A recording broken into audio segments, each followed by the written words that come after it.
Thank you for downloading this Council on Foreign Relations video. CFR is an independent national membership organization and nonpartisan research center. For more information, please visit us online at cfr.org. Good morning, everyone. It's great to see such a terrific crowd. Who let you out? You're supposed to be somewhere far away.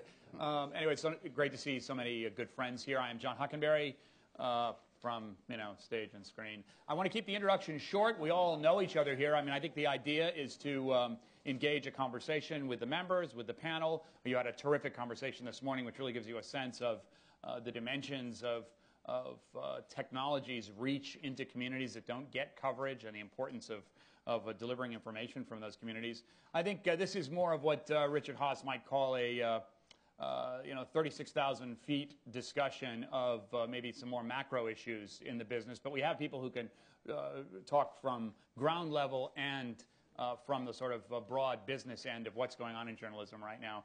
I mean, I think a lot of the wither journalism online, the internet, produce for people in television and magazines and print the kinds of cramps and terror that comes from waking up this morning and hearing that Garrison Keillor is recovering from a mild stroke, which in public radio is the equivalent of an asteroid hitting the entire organization. He's fine, but that was one of the stories this morning. What we are talking about is very serious business here for the future of all of our jobs up here and for the delivery of content that's important to all of you here at the Council.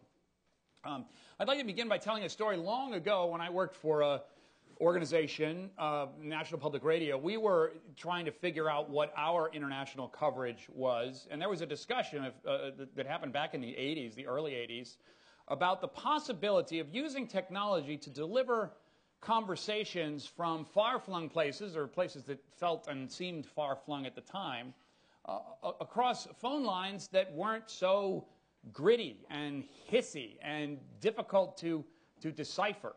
And the technology was available to make it seem as though a phone call from Afghanistan or from Saudi Arabia, and especially places like Kazakhstan, would be a local call.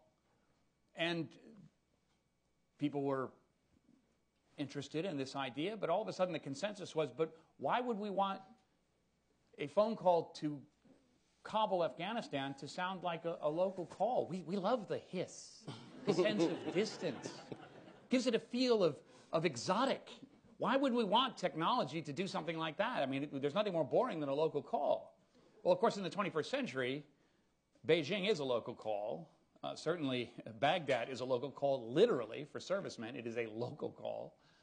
And we have to get used to thinking of the world as much more combined, and technology certainly reduces the proximity, even as it increases the difficulties of journalism for many of us who have to deliver stories. There are two real stories that we want to talk about here with this panel. One is, of course, the exciting story of how technology has enabled people to deliver and craft news stories that are much more vital and have multidimensionality than the old hissy conversation with the BBC reporter over the phone line. Yet, the other story that is equally important, but is perhaps less a happy story, is the question of how much more difficult it is to imagine a business model for both paying reporters in international coverage and in distributing content and getting some sort of monetary return from that that's going to sustain the kind of journalism that we all love. You know, we had an example this week of how the music business is ahead of journalism in figuring out where the value is in online reporting, and particularly international coverage. I mean, the hugest technological rollout this week was from people who didn't want to listen to Beatles songs. No, they wanted to be the Beatles. The rock band rollout of the Beatles was an indication that where the value lies suddenly in the news business, or in the music business, is this existential component, being a member of the band. I think similarly the transformation in news is people want to be editors. People want to be close to the action. They want to use their ability to aggregate online information to be reporters. Is there value in that? What is the business model? What are the implications of that? That's the subject that we want to discuss today. And so we have a fabulous panel. I want you to give them a hand right off the bat here because we really have a terrific group here. Let me just go down the line. I want to remind people, first of all, a couple of business issues. Turn off all of your electronic devices that we're going to talk about as an exciting new phenomenon in journalism, but for us, for the next hour and a half, they are an annoyance, and please, we don't want to hear them. Also, the people throughout the nation and the world are watching this on the Council's website, which is www.cfr.org, and we will hear remarks from each of the panel. We will have a discussion, and then we will open it to members' questions for the remainder of the period. I want to introduce, first of all, Ella Gordon Crovitz, who's co-founder of Journalism Online and writes the Information Age column for the Wall Street Journal, has a distinguished career. If you want more details about everybody's long and distinguished career here, I refer you to your programs. There's all kinds of information about that. Charlie Sennott, an old pal of mine from the New York Daily News and the Boston Globe, but is now executive editor and co-founder of GlobalPost, the business model of which is very interesting and germane to a couple of things that I was saying a moment ago. Nicholas Lemann, Dean, and Henry Luce, Professor of Journalism in the Graduate School of Journalism at Columbia University. Of course, well-known writer and journalist in his own right, but also heads up one of the most distinguished institutions in journalism today. And Christopher Isham, Vice President, Washington Bureau Chief, CBS News, with a long, distinguished career in network news, who has lived a number of these transformations and will share those experiences. Nick, I'd like to begin with you. Well, first of all, I'll agree wholeheartedly with the way you framed it. So just to repeat a little bit, if you take the economics out of the picture, we never had it so good. If you're a consumer of journalism, it's paradise right now. It's a paradise that may not last for reasons we'll get into, but you know, the last 10 years or so, 5 to 10 years, have been the only time in my life where if I said, you know, I just don't like that New York Times correspondent in South Africa, and I want to see what 7 other South Africa correspondents from papers all over the world say, and if it's a Japanese paper, I want to push a button and get it instantly translated, and I want to read it now. I can do that.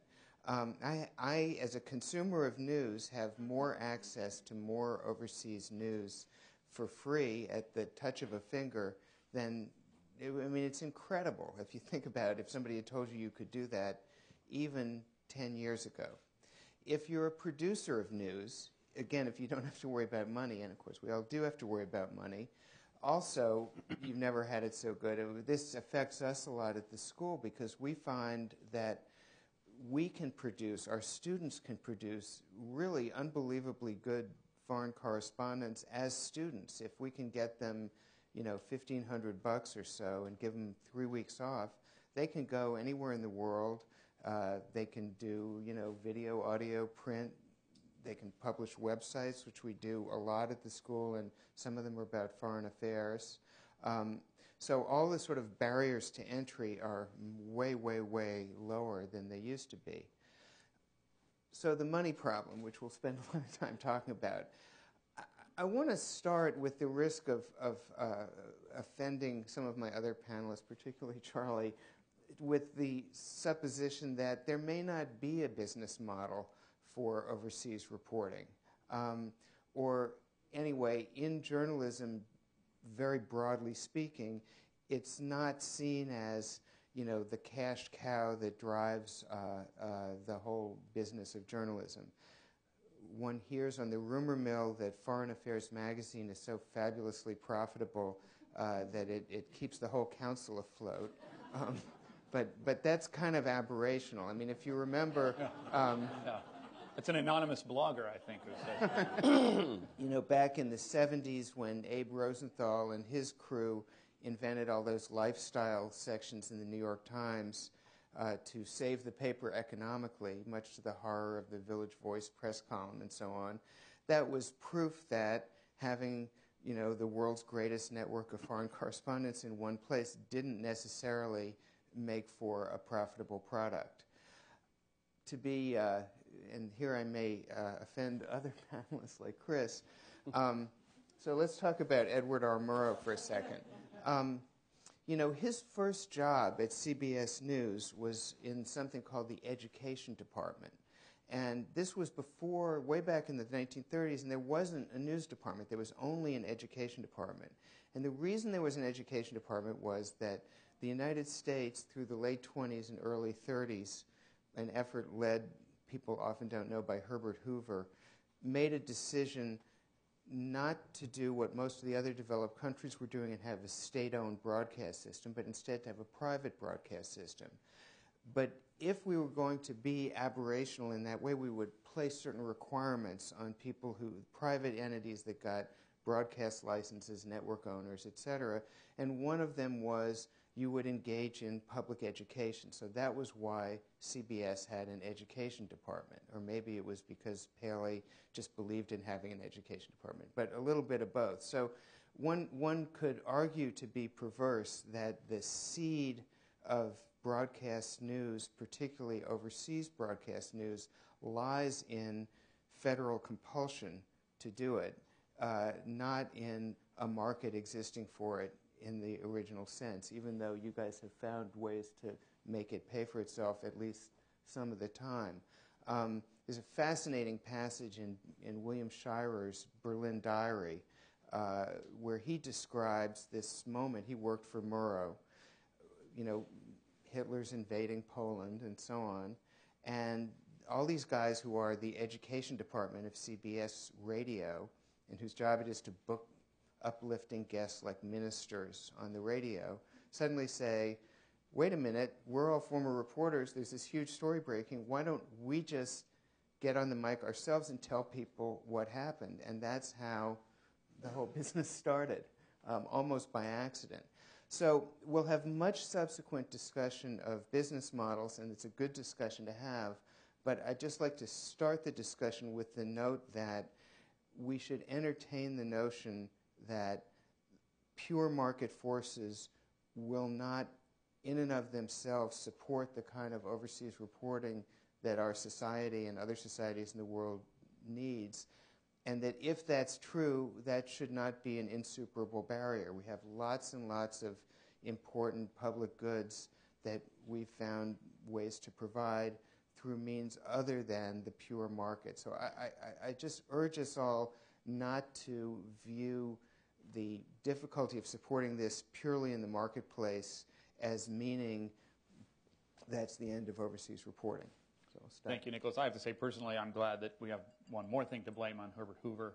At least there's no one in this room who killed broadcast news. If Hoover's to blame. Gordon Crovitz, you're next.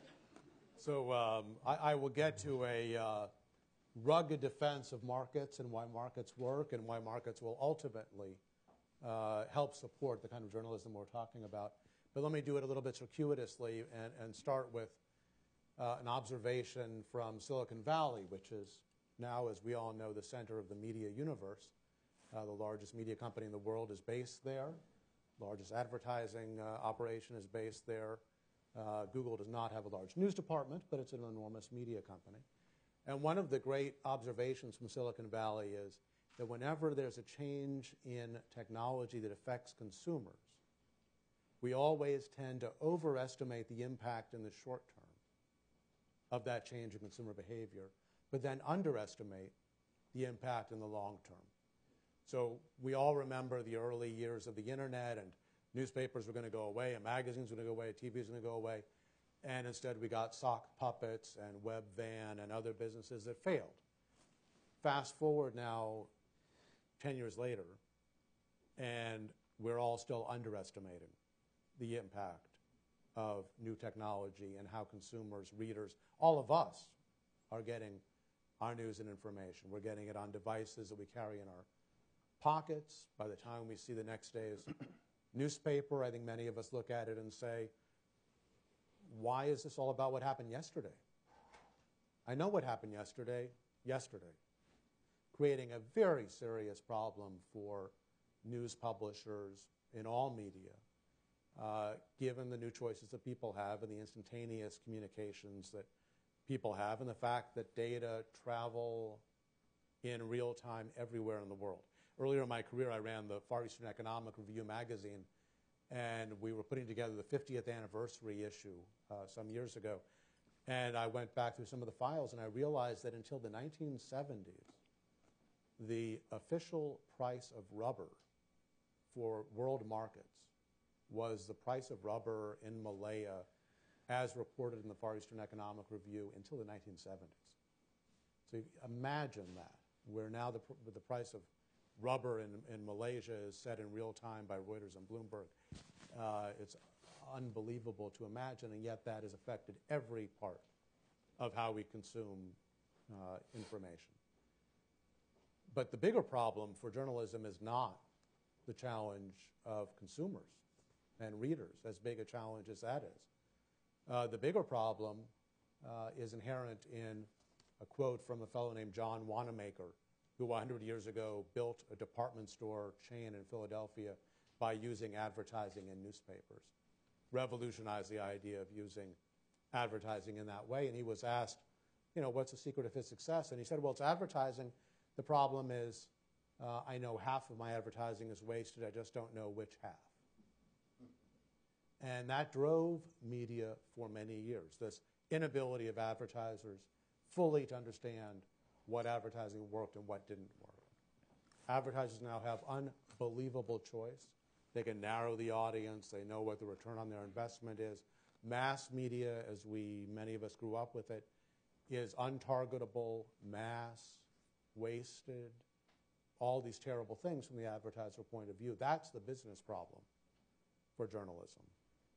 And the nub of the business problem for journalism is that for 50 years or so, the only revenue model for journalism, for most journalism, was advertising. That subscribers, all of us as consumers, paid something for our newspaper, for our magazine, later for cable, but it never really covered all the costs. Advertising is probably not coming back the way that it was. What other revenue streams are there? And if you look at the world, especially for foreign correspondents, and you ask, who's hiring foreign correspondents? Who do they work for? They work for companies like Bloomberg and Dow Jones and Reuters. They work for companies that have another business model other than advertising. They work for companies that are delivering very important, differentiated news for their audiences, which tend to be more financial professionals than all of us as consumers. But there's a lesson there, which is if you have and are able to produce unique, differentiated information from anywhere in the world, including foreign correspondents, there will be an audience that will be willing to pay to get it. So I'm optimistic about Charlie's group. I'm optimistic about startups that are focused on trying to generate new revenue streams. Technology empowers consumers to make a lot of choices. It also empowers publishers now to find new business models. So I'm optimistic in the long term. Just one quick clarification. When you say Google's the largest media company in the world, what's your metric on that? Is it the capitalization? Is it audience? Advertising sales. Advertising sales. Okay, great. Christopher Isham?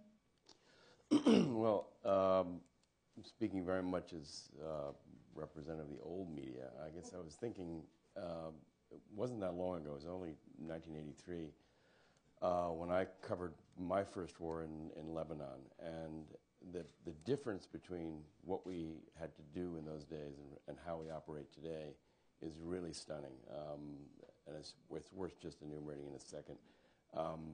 We had no satellite uplink because the Syrians had bombed the TV station in Beirut. We had no internet, obviously, no cell phones. We had a four-wire, a hardline connection between Beirut and New York, which allowed us basically to talk to New York over the telephone, which meant we could, if a bomb went off, we could tell New York about it and go on the radio. But four-wire is a configuration of telephone lines, right? Correct. So we had no, it was like open phone lines, essentially, which made the hotel very happy because it meant that our phone lines we had 4 open phone lines to New York 24 hours a day, and made, obviously, the local telecom happy. But when the bomb went off... To pay in local currency, right? Yeah. Yeah, okay. At good rates. Yeah. When the bomb went off on April 18th, 1983, which ushered in the era of suicide bombings and what we know of as modern cataclysmic terrorism, it took 3 hours to drive the video from Beirut to Damascus in order to feed it back to New York. You know, the difference obviously today is now news gathering process moves at warp speed. I mean, we can move anybody anywhere on the planet with a single camera and a BGAN, which is an uplink mobile satellite dish, which is no larger than an attaché case, and he can transmit instantaneously from anywhere on the planet that he can get to. Obviously, they have to get there, which obviously still imposes some limitations on where we can go. But that is a truly extraordinary and major change in the way news is gathered, and I think totally beneficial. The other impact, obviously, is the way in which the news cycle has sped up. I mean, the proliferation of outlets, and this is not even including the internet, but with the cable TV, 24-hour news, the whole news cycle has sped up. We basically, in 1983, we had all day to think about what we were doing because we didn't really need to go on the air until 6:30 at night, New York time. Now we are either on the air or we are on the web or we are somewhere at 24/7. And that has had a huge impact on the way we do business and on everybody's daily lives in my business. It has had, I think, there's been some good fallout of that and negative fallout. The positive fallout of that is that I think everybody knows that, you know, when our people in the field know that they are always on, and you basically need to be transmitting information back on the air, whatever platform you can find. I think that's extremely positive. The negative side of that is that the bytes of information, if you will, have become so compressed that much of our news is now in very, very small, digestible pieces. That said, it's remarkable in a lot of ways how the nuts and bolts of what we produce, pieces that go on the air, still involve reporting, they involve video, they involve writing stories that make sense to people. And that very much, there hasn't been a huge change in that. We still do good pieces and we do bad pieces. But on the whole, the nuts and bolts of what we do is actually stunningly similar. And I think I'll leave it at that. We can talk about the business issue because I think there are a lot of economic issues that we can get into, but I sort of defer that. Just one clarifying question, though. If it is, if you'll forgive me, so much less of a pain in the butt to file from Beirut today versus what it was in 1983, how come CBS is doing significantly less international news today than it was in 1983? Well, I think what you get into there, and I'd want to see what the numbers are on that, because I think in a lot of ways we are broadcasting a great deal from Afghanistan. We are broadcasting a great deal from still from Iraq, and certainly at the height of the Iraq War, we were almost on the air with at least one, if not two pieces a day. 60 Minutes, if you look at the roster of 60 Minute stories coming up this fall, I think you'd be stunned at how many of those pieces are actually foreign. So I'd want to see the numbers. I frankly haven't looked at them, but I want to see, you know, what the breakdown of that is. But we are still doing a lot of international news. Is it enough? No, but it's a good deal. And I think that what you also see is that there are longer pieces and pieces where we'll send someone out for a week. We don't have as much. The bureaus have been cut down, and there are a lot of reasons for that.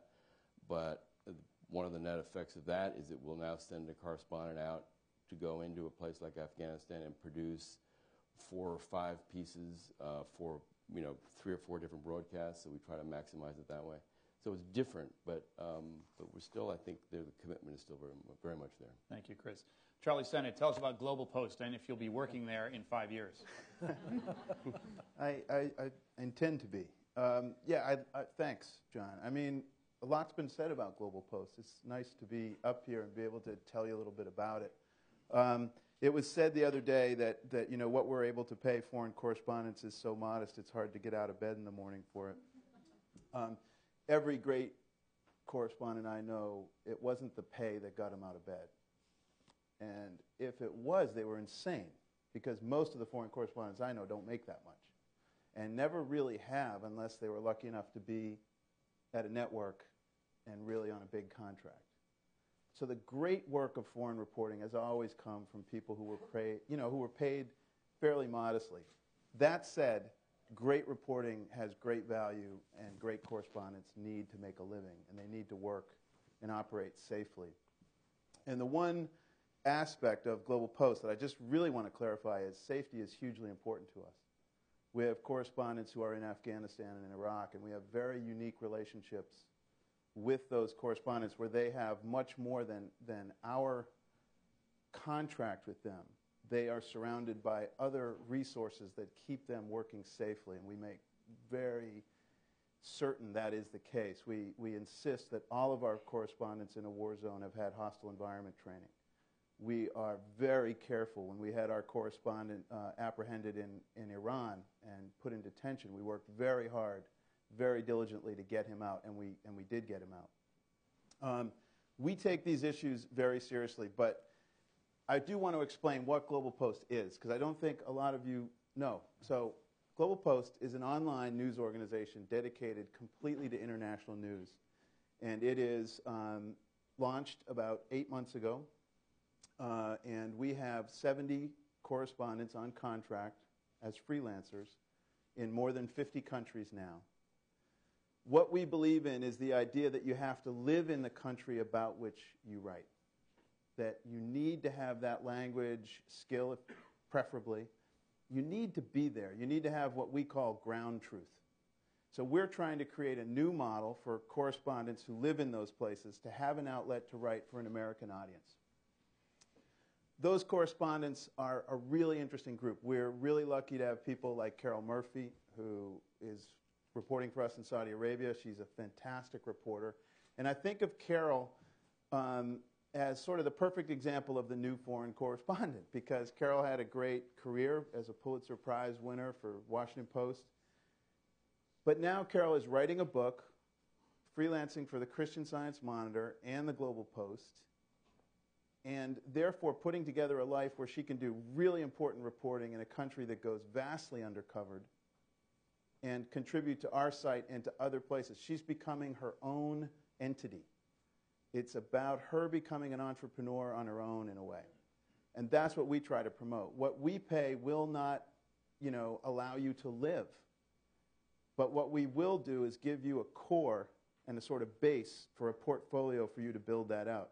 We've had more than 1,000 applications for jobs. We have correspondents who range from HDS Greenway, the sort of legendary Boston Globe columnist, to Carol, to mid-career correspondents. We have people like Mike Moran, who is here at the council, who is a columnist for us. We have a newly acquired Mohammed Bazi, who's going to start writing a column, but I had to sort of convince him of that last night. We have not enough money to live argument really worked for him. Well, yeah. Mohammed. Great, love to see a video of that on your website. It went late into the evening, absolutely. But Mohammed is teaching. I should say that when Mohammed was very young, I got to meet him when he was 18 years old, and he walked in the New York Daily News, where I was city editor, and he wanted to write. And I said, well, we don't have an internship program. And he said, I just want to write something. And I said, well, sit down and write. And he sat down and wrote the lead.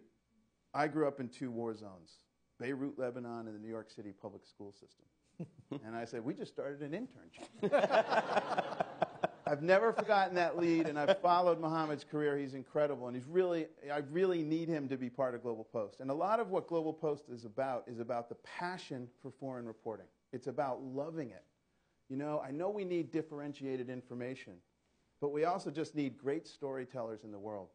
And we need to have a place where those storytellers can write and not be over-edited and not be sort of encumbered by all of the commercial interests of what I call the ancien regime and the competition to get on air when you just have a great story. One of the beauties of GlobalPost is that we can cover the whole world, and we can combine all of this coverage from these correspondents. And if you go to GlobalPost, you'll see a really interesting mix of stories. So yes, we give a fairly modest monthly base salary for freelancers, but it is exactly what superstringers have always been paid. It's really no different than what the New York Times still pays, or the Christian Science Monitor still pays, or NPR still pays. The difference is we're one of the last games in town that will give you a steady gig, because so many people are cutting back, even now on freelance.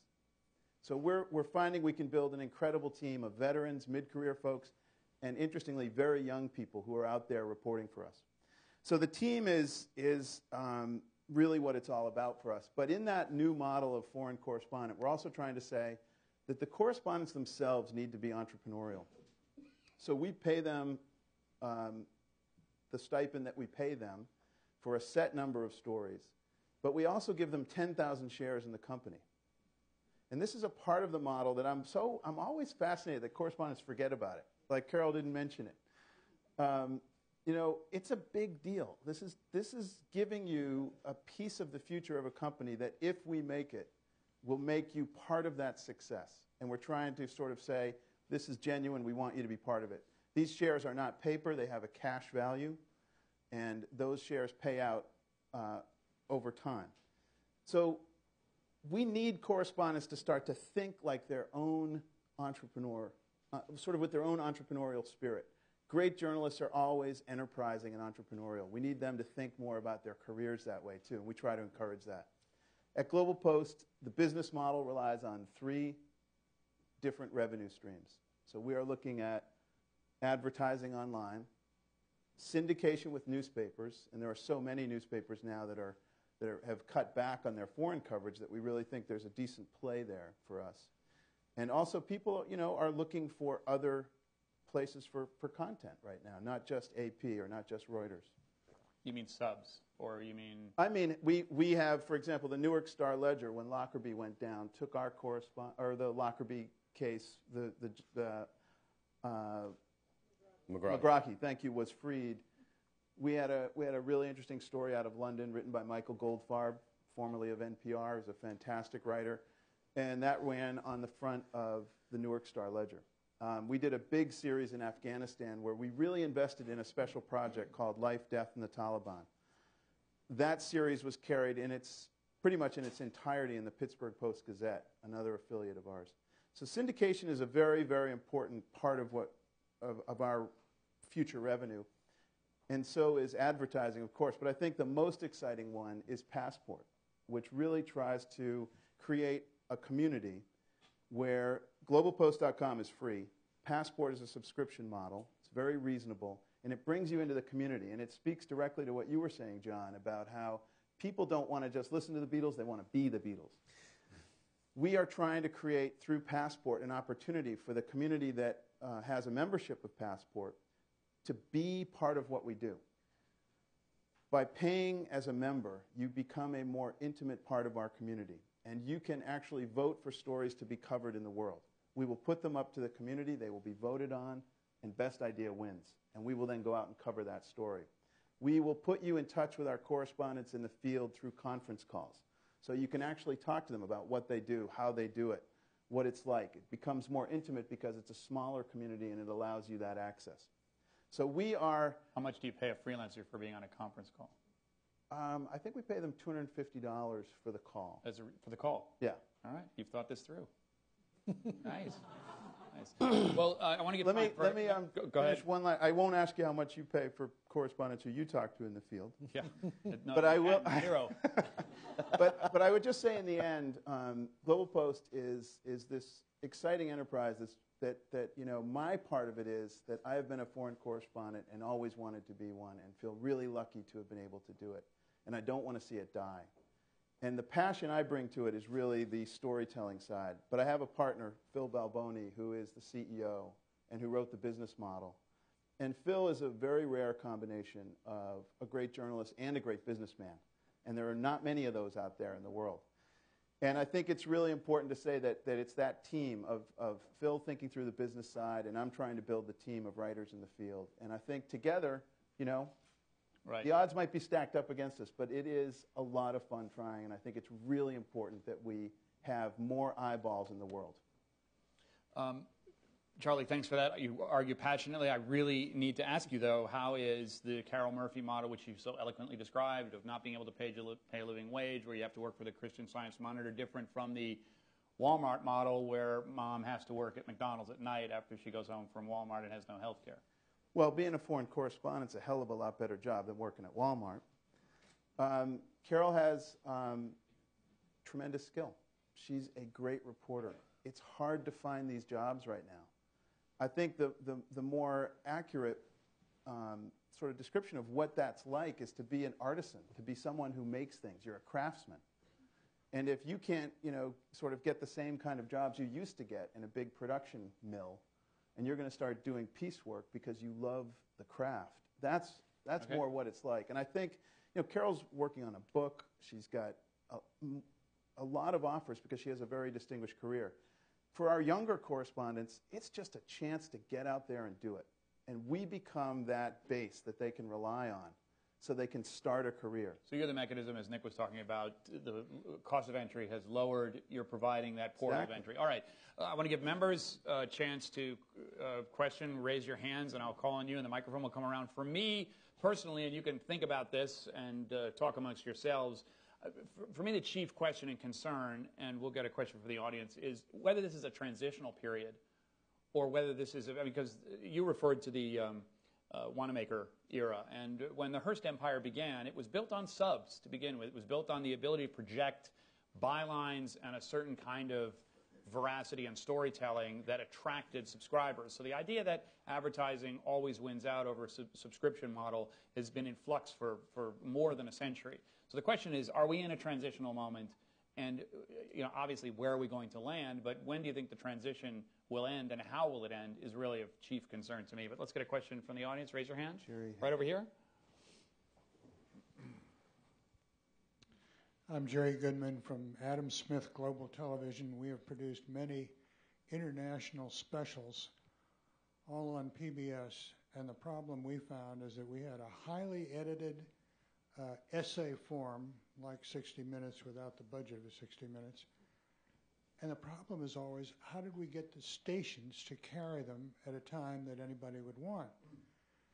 And I had to spend my time cultivating stations. So my question to the whole panel is, you've talked about the different modes and the different delivery systems, and you're going to talk about where we might be going.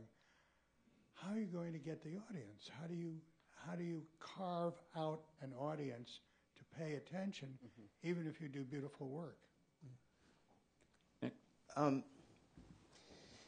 Things are really different, Jerry, from what they used to be.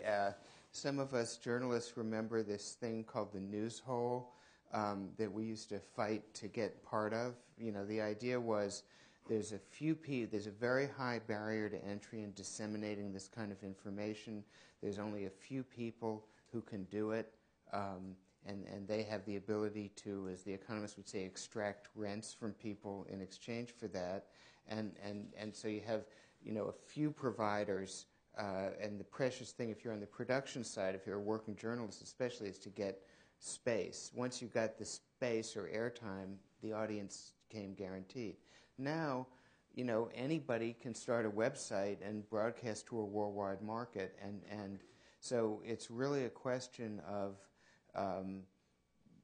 how big an audience you can build. The finding that those of us who operate websites have is, first, you can develop quite a large web audience, and that audience, despite a lot of fear and hand-wringing, seems to be able to know what's real news and what isn't. And the chief example is the 20 million or so audience of the New York Times online. In other words, the big audiences are where most people in this room would want the big audiences to be, if you will, with the possible exception of the Drudge Report, and that itself is all aggregated from mainstream news sites, or almost all.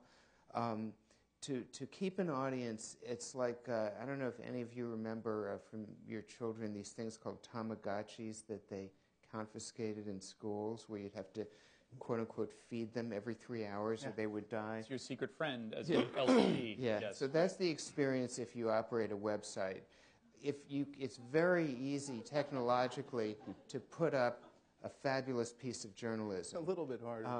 And sometimes if it's a super mega home run, it'll get a big audience. But you know, to really build an audience for a site, you have to just feed it all the time. People have to know every 2 hours when I go look at it, there's going to be new content there. And if you do that, you can build a really significant community. That's the good news. The bad news is almost nobody who has succeeded in doing that is making money doing it. And the few that are, to go back to a point raised earlier, are really people like Bloomberg News who are providing kind of actionable information that you can make money on in real time, which applies somewhat but much less than totally to overseas reporting. Well, but to take Jerry's point there, PBS has specific distribution problems in terms of reaching its audience that are unique and probably don't apply to Chris's situation, et cetera. And aside from Margaret and the NewsHour, there is no sort of lateral way to reach the PBS News audience, though it does exist, and numerically it does exist. But Gordon, let me direct a follow-up to you. And Nick raised this point. The Bloomberg create your own audience and then run with it kind of idea that you're basically dealing with aficionados who want a particular brand of information, actionable in the case of Bloomberg, but in the case of Politico, not necessarily actionable. It's news that you want about politics, about a specific domain. They've been very, very successful with that. Does international news have a play here in the sense that you create aficionados who are really interested in what's going on either in regions of the world or in the broad domain of international news, and can you monetize that? Absolutely. So I think Nick is absolutely right. There are news brands that have much larger audiences now online than they ever had in their old medium, print, broadcast, whatever it might have been. The opportunity to monetize, to bring this to kind of brass tacks or platinum tacks, if we're lucky, the ability to monetize that audience has been, so far, a challenge. I myself think that it's in large part from want of trying. That the GlobalPost approach, the Passport approach, by the way, the NPR approach, essentially is to say, we know that some modest percentage of our audience is deeply, deeply, deeply engaged. They associate themselves with GlobalPost, with NPR, with The Guardian, with The Times, with The Wall Street Journal, whatever it might be. That is part of their themselves. Those people are very, very likely, if offered something beyond what is otherwise available, I mean, I'd like to become a subscriber in some form, a sponsor, a donor, a supporter, a subscriber.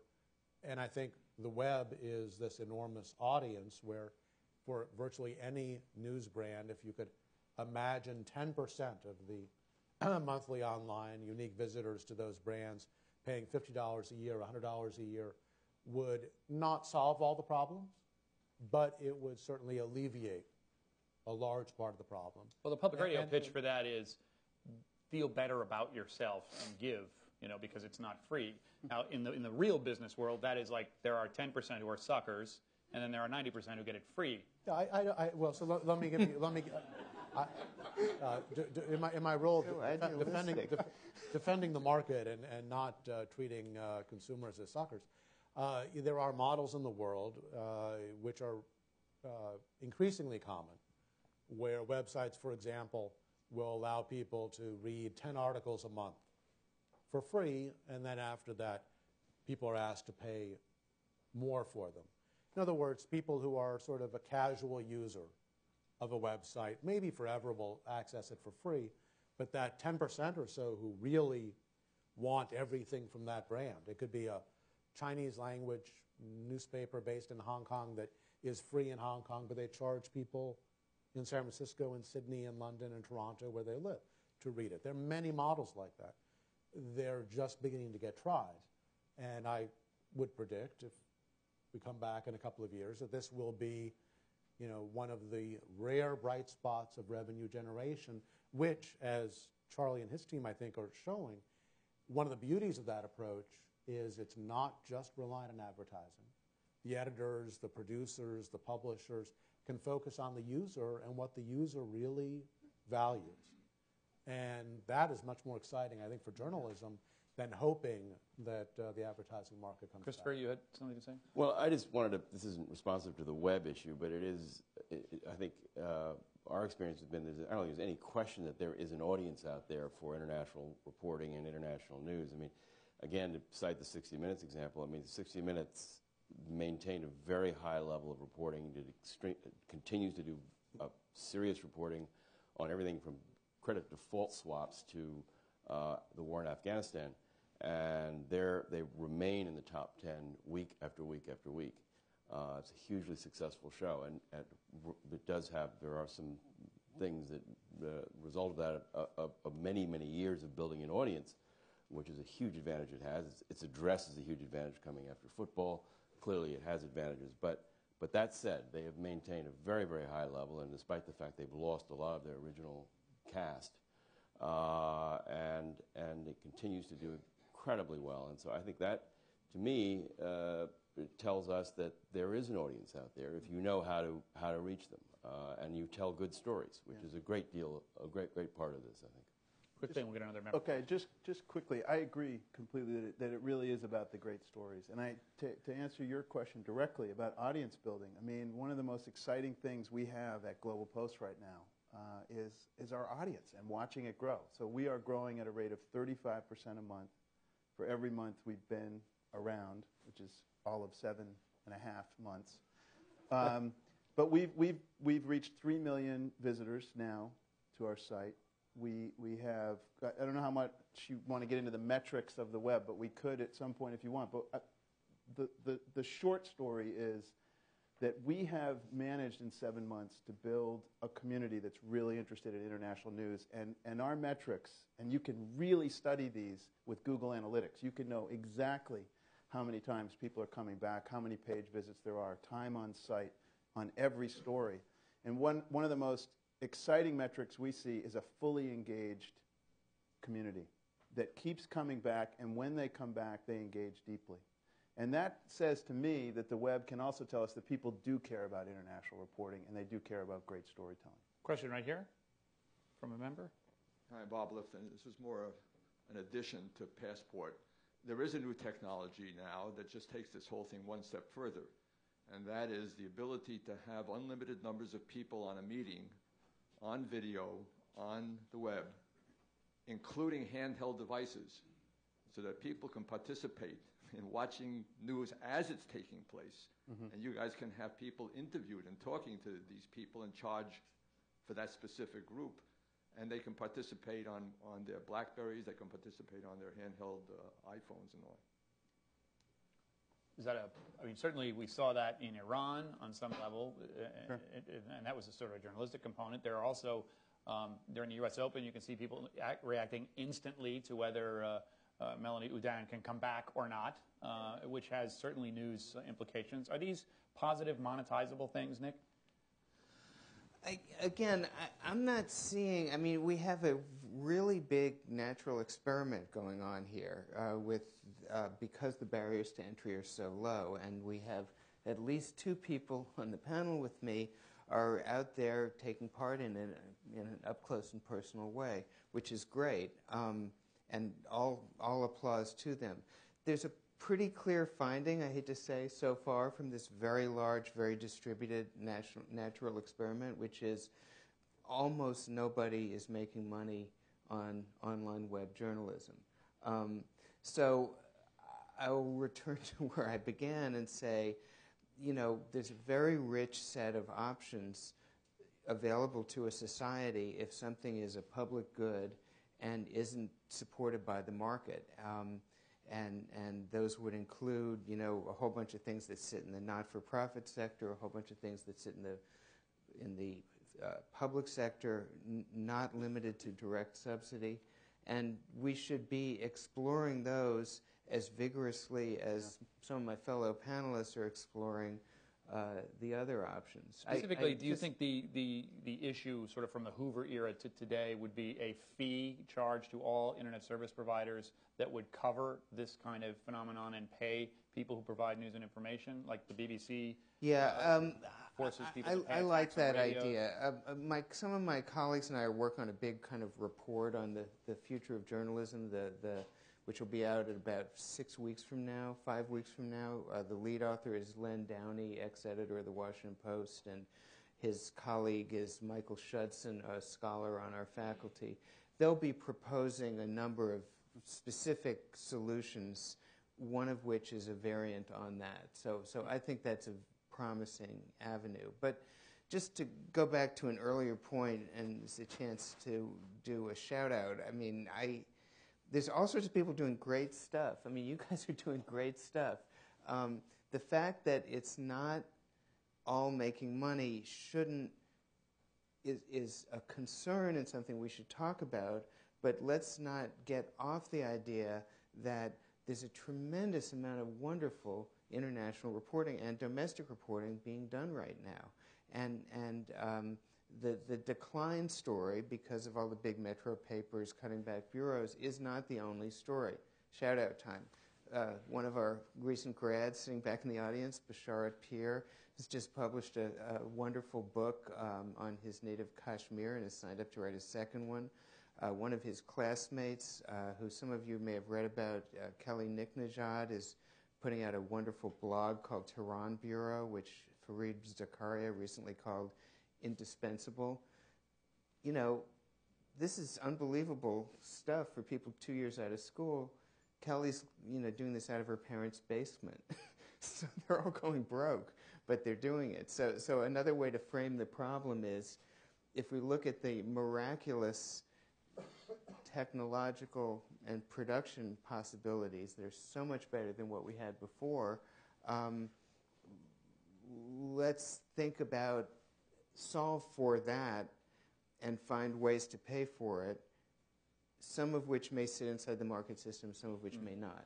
But it's fair to say that the narrative that Nick is describing is consistent with what you were saying, Gordon, in that brands are being developed in parents' basements, and it's not really a basement where GlobalPost is. It's a fine office there in Boston. But as these brands develop, then the monetizable models get connected to them, and it's conceivable that some of these people later in their careers will be able to make a living wage.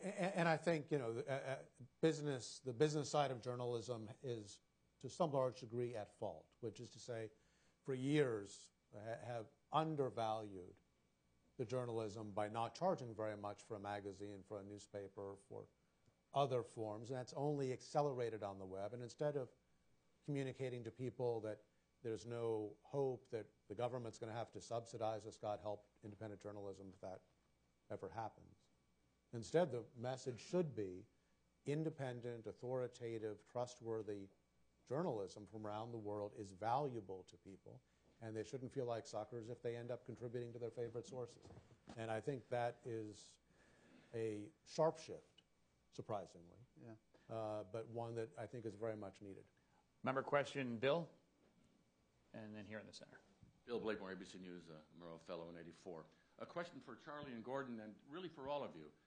It's called the World Wide Web, and English is something like the lingua franca of the planet at the moment. Increasingly, from scientists, we hear this, of course.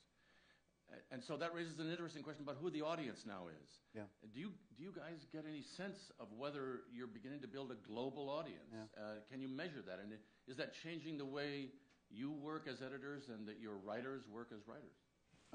Great question. So one of the things you absolutely can monitor it. I mean, every day we can look on Google Analytics and we can analyze exactly who's reading our stories and where they're reading them from. And another exciting aspect of the metrics for this very young GlobalPost is that we're being read in every country in the world except for two, North Korea and, for some reason, Serbia. I have no idea why this is, but I've got a friend in Belgrade I'm working on getting them online. And Nobody told you, huh, Charlie? So we're really excited about sort of the reach you can have. But that said, we are very intentionally trying to write to an American audience that we think has really few options for international news. Nick pointed out a truth which is really exciting, that you can, if you don't like the New York Times correspondent, you can go find The Guardian, or you could look at how Japan is covering this. But for a country as large as we are, with as many investments as we have in so many different ways overseas, we really have a pretty barren landscape for international news. It's really depressing. You only have to live, I lived in London for 5 years, but you only have to be there 1 week on vacation and watch the BBC, and you come home seething with jealousy, and you ask, what the hell happened in America that we don't have that level of quality of reporting on international stories every day of the week? So you're confusing two sets here, domains. One is the global audience, where you don't really need to rely on the Americans who would prefer to get their news at 6:30 every night on network television, versus the this American audience that is this huge beast, kind of like the consumers in China who suddenly are going to awaken to international news and make all these business models work. You got to know which one you're talking about. Well, you can't confuse them. No, that is exactly right. But I think we are trying not to be confused on that front and say we are very consciously trying to find foreign correspondents who really can write to an American audience and who can tell stories with an ear for the way an American audience would hear them. Because if we don't do that, Chris, we won't succeed. What is the pressure to take your American audience that tunes in to 60 Minutes and find a global sort of follow-on to that? Is that a difficult challenge for CBS? Is that something that they've given up on? Is that doable? Well, it's a little bit out of my lane, to be honest. But I think it's something that has been discussed. We have partnerships with Sky TV, for example, in which we package our material and provide it to them, and it goes all over the world. I mean, we do have a global audience in that sense. It's not the CBS brand, however. So that, I think, is still a work in progress, and something which we have been completely dependent on the web, and that we have a huge push on, as all the networks do, and all mainstream news organizations do, to try to improve and upgrade and expand our presence on the web. Gordon, I want to hear your comment, but let me get another member question. You can feel free to refer to it. We'll go here, and then in the center, and I think that's probably all the time we'll have. Right there. Yes, please stand. Hi, Kira Kay. I run the Bureau for International Reporting, which is a nonprofit. I was at ABC News for many years and decided to take the non-traditional route to fund what we're doing. I did want to ask Chris, as the network rep up there, there are still the big three commercial networks. They still have airtime. They still have the audience. How do we get that time back for international news? Minute by minutes, ratings, for those of you who don't know, bosses sitting there seeing when their audience turns the dial. How do we get over that and bring this, as Mr. Lemann says, the public good back to the commercial airwaves? That's a question for me. Network. Well, we're a business by definition, and we're not a nonprofit. Hopefully, we'll remain a business, and we won't go into the nonprofit category. But so that does have an influence on our programming. We want to produce programming that people want to watch, and that is there is a constant tension about it within the newsroom, and it's not just our newsroom; it's every newsroom, between what we perhaps as journalists want to put on the air versus what our editors believe will sell, what people will want to watch, and it's an ongoing dialogue. There's an ongoing tension. I think, the net effect of that actually is that we produce some excellent television along the way. Is it enough? Is it enough that would satisfy you? I doubt it. But we do produce a great deal of really outstanding programming. Question right here. Yes. Hi, I'm Evelyn Leopold. I'm freelancing now, UN-based. Until recently, I was with Reuters in various parts of the world. Write the spot, do the background, do the features, and keep going. My question is, are you for, and I haven't read GlobalPost, I will do that immediately, but are you forced to do foreign news when there's an American angle? Gordon and then Charlie.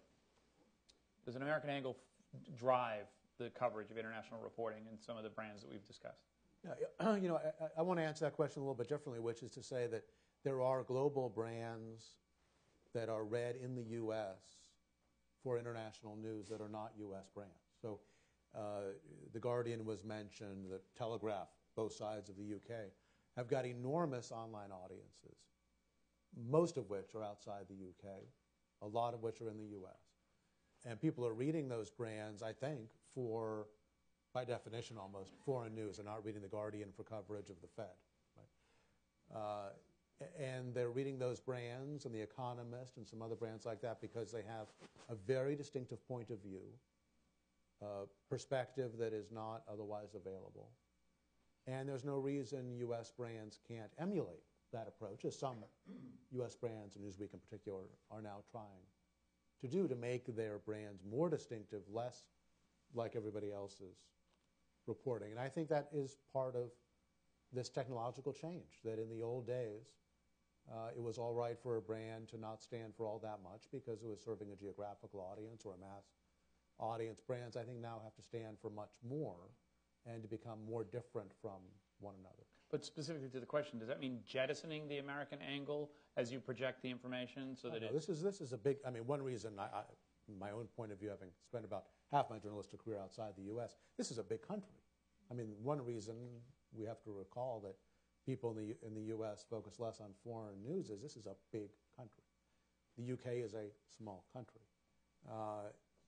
So I think it's understandable. But the world is now much more relevant to people here no matter what the news is. I think it's really a question of the most familiar brands not yet having done as good a job as they'll have to do to make international news seem relevant and essential to Americans. Quickly, Charlie. The answer is no. We don't let the American angle drive the story. We have fantastic correspondents, like we have Mort Rosenblum in Paris, who wouldn't write a story from his boat there in Paris that only because it's an American angle. He'd tell us something about France that we think an American audience would be interested in. But that said, I was a foreign correspondent for the Boston Globe, and one of the greatest things about being a foreign correspondent for a regional paper was you were constantly looking for this local story. I once covered a guy who was feeding all the young Palestinians who were throwing rocks at the Israeli soldiers, and I swore I heard a Boston accent in his Arabic, and he was a shawarma, guy, and I said, "Where are you from?" And he said, in perfect Boston accent, "Somerville, where are you from?"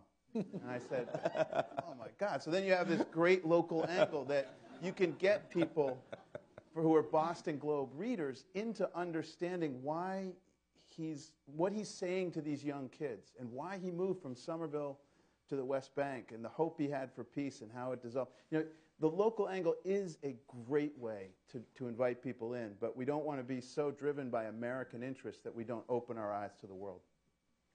Question right there. I think that's probably the last. Actually, behind you, sir. But if you already have the mic, go ahead. We'll cram the question. I thought you had pointed to me. All right. I'm Claude Erbsen. I'm a retired AP vice president. I was a foreign correspondent for many years. When we were talking outside, Charlie, you said the old model of a foreign correspondent with a salary, benefits, moving expenses, and what have you, and a reasonable living. Nobody ever got rich in journalism. Is finished. Some did, actually. Pardon me? Some have in recent years. I would like to ask if the rest of the panel agrees that foreign correspondents are going to essentially have to become a monastic order and develop into a sort of an octopus approach of having to scramble around working for this operation, for that operation, for the other. Or is there still a future for somebody who gets sent out by somebody who pays them a living wage and expects a certain level of coverage, whether it's 6 stories a day, in my days with AP, or whether you can sit back for 3-4 days and write a lengthier piece? Is there a future for the old approach, or is it definitely monastic octopus line? God forbid we become monastic, but the high church of the idea that a newspaper like the Globe or the Chicago Tribune, or increasingly the networks, are going to give you that package that some of us were really lucky to have. I feel really fortunate to have been able to do foreign reporting that way. But the economics will not sustain that now unless it's AP, Washington Post, or New York Times. But that said, what I call the ancien regime of profligate waste. I mean, you have to see a network cover John Paul II's funeral to see. I mean, it is absurd what they're spending on some of this coverage when they neglect to cover huge parts of the world. And that was an important funeral. He was an important historic figure, and it deserved great treatment, and it was beautifully covered. But the networks, I just watched them because I was there, and I couldn't believe the waste. And I think there is a new era that's going to be more stealth. It's going to be different, and we're going to have to find that right balance. A final question right here in the back. Sorry, sir, I've overlooked you twice. Member question. No, you're it. You go. Yes. My name is Luce Simons. I'm a former fellow. My latest piece of work is a book that'll be out the end of this month on Islamic fundamentalism rising in Southeast Asia, and there'll be a piece in Foreign Affairs as well. One more, and it's a plug. It's an actual plug. It is a plug.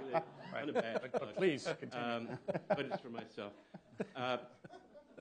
I'll start with a quick little anecdote about my former boss at the Washington Post, Kay Graham, who was making a grand tour of Post bureaus and met at her hotel suite with a young woman who at that time was the correspondent, a stringer, in Hong Kong. And Mrs. Graham asked the young woman, or said to her, "Surely, my dear, you don't live on what we pay you." And this brings me to the GlobalPost, I'm afraid, and the notion that either you've got a rich aunt somewhere, or that you are burning with fire at 23 and ready to risk your life for anything. This goes on. I mean, I started my career in Vietnam, and the people who turned out the gutsiest, craziest photographs and news stories were the freelancers who were willing to risk their lives because they were young and hungry. But the assumption that you can build a solid reporting base from overseas of young kids and mid-career people who are out of work and trying to cobble together a few strings, or semi-retired or fully retired people who are anxious to keep a finger in the game, I think is a non-starter. Yet I know from Nick Lemann question. I'm sorry, I'm going to ask my question right now. I know from Nick Lemann that they have no problems getting top-class students at Columbia. And I'd like to know from Nick or anybody else who wants to toss it in, what is it that attracts young people into journalism today, and what into foreign correspondency in particular? Nick. Well, try to tie all these strings together. So there's a lot of journalists in the audience, right? Is among the journalists in the audience, raise your hand if your mom begged you to go into journalism because it was a nice, secure living. So what I'm saying is people go into it out of love. People go to our school or to NYU out of love. They are entranced by the ability to perform the function, and our students are particularly entranced these days by the allure of being a foreign correspondent. Our student body gets more international every year, and our frustration. There is a either true or urban legend, but it's that, excuse my language, that the students one year had a T-shirt printed up that said, "Fuck Topeka." This is in response to the advice from me and the Career Services Office that you have to go to a small town and make your bones as a journalist. Anyone from Topeka here? So there's an enormous interest in being a journalist. All this talk about the crisis in journalism, I think, drives interest in young people because they figure, and they may not be wrong, that we're in a moment when everything's been thrown up in the air, and by the time they're 35, it'll have fallen down somewhere and it won't be quite as chaotic as today. Going back to Claude's question for a minute, it's pretty clear to me what the landscape may look like, and that is there'll be a small group of global news brands that will maintain, foreign reporting staffs. Those staffs will be kind of lighter on the ground. The old days of, the ABC bureau with the chef and the chauffeur for the bureau chief in Paris. Those days are gone. Yeah. For ABC. So kept ours. The chef has to do a report now. Right now. But they'll have reporters. So that's one category, and there'll be however many, 10 players in the world or something like that. Then there'll be a bunch of more specialty brands that do, more like newsletter publishing, very specific business journalism, but subcategories of business journalism. And then, yes, there'll be this big world, but Lou, that's how the book industry works, for example. I remember when I was young, I had that exact same conversation with Mrs. Graham, who I then worked for as a full-time employee, by the way. And then I signed my first book contract, and I had the same conversation with the book publisher. So, a lot of these businesses don't work in any rational way. So I think that you'll see this giant, shaggy, unorganized world of freelancers and super stringers and book writers who sort of piece it together and find ways to do foreign correspondence, then the specialty tranche, then this sort of mainstream media tranche. Some final thoughts then. Chris, we'll just go down the panel. Well, I just want to say one thing. I want to echo what Nick has said. I'm consistently impressed with the quality of young people coming into the business, and they really are studying it. And also, very right that a lot of them are coming out of journalism schools and much more international in flavor and very, very strong. And I don't. My chief foreign affairs correspondent, by the way, to the questioner in the back, is Lara Logan, who works, who's fearless and is a tireless correspondent, and I do not see her heading for the monastery anytime soon. Gordon. So I want to balance my otherwise optimistic point of view in one regard, which is that the one thing we do have to keep in mind, to Claude, your question, foreign correspondence especially requires strong institutional backing from time to time. Many of us have had experiences of foreign correspondence having, one difficulty or another around the world in countries that don't appreciate their presence or their reporting. If there are 10 such institutions left, Nick, to your estimate, that would be great. If it turns out that there are many fewer than that, then I would be much more concerned. And that for the GlobalPost of the world, of which I hope there are many, that institutional power to support journalism in countries around the world, that we can't lose sight of, and that's not something that government support can handle. It's not something that a nonprofit status, I don't think, can handle. It requires a robust business where the business is protecting the reputation of the brand and the journalist to defend people in those circumstances. So, I think basically freelance is a great tradition. I mean, Michael Kelly was a freelancer for the Boston Globe. Samantha Power was a freelancer. Some of the really great journalists have worked on that model of getting out there on a huge story and cobbling it together and telling the story. Not all of the correspondents out there were lucky enough to have benefited from the full package. That there is a middle ground here, and that's what we're looking for. And we're going to be looking for those correspondents who live in the places about which they write and who really want to tell the great stories. But we're also going to have to be creative about our business model. We're going to have to think about partnerships. We just did a great partnership with Public Radio International, GlobalPost, and sort of in a tertiary way, the NewsHour, where we did a fantastic group of reports, video, audio, photography, and print, called Life, Death, and the Taliban. And I urge you to go on globalpost.com and look at that project. And I really want to invite you to go to the site because, I am from Boston. And Tip O'Neill did say, if you don't ask people to vote for you, you'll never win an election. And I want to really ask you to go to GlobalPost and check it out and look for Passport and look to become a member of what we're trying to do, because if we get membership, if we get institutional support, we're going to have full-time positions and we're going to be a success, and that's our great goal. So I really invite you to check it out, and please stay in touch with me. Let me know what you think. All right, I'd like to thank the panel. Please give them a round of applause. Discussion of old regimes, new and old partnerships. Perhaps if we're discussing the future of journalism a year or two from now, it won't be 5 white guys in suits talking, and we'll have a sense of what the global audience is really going to look like. Thank you so much. Thank you for watching this Council on Foreign Relations video. For additional audio, video, and transcripts of CFR meetings, as well as expert analysis of international news, please visit us online at cfr.org.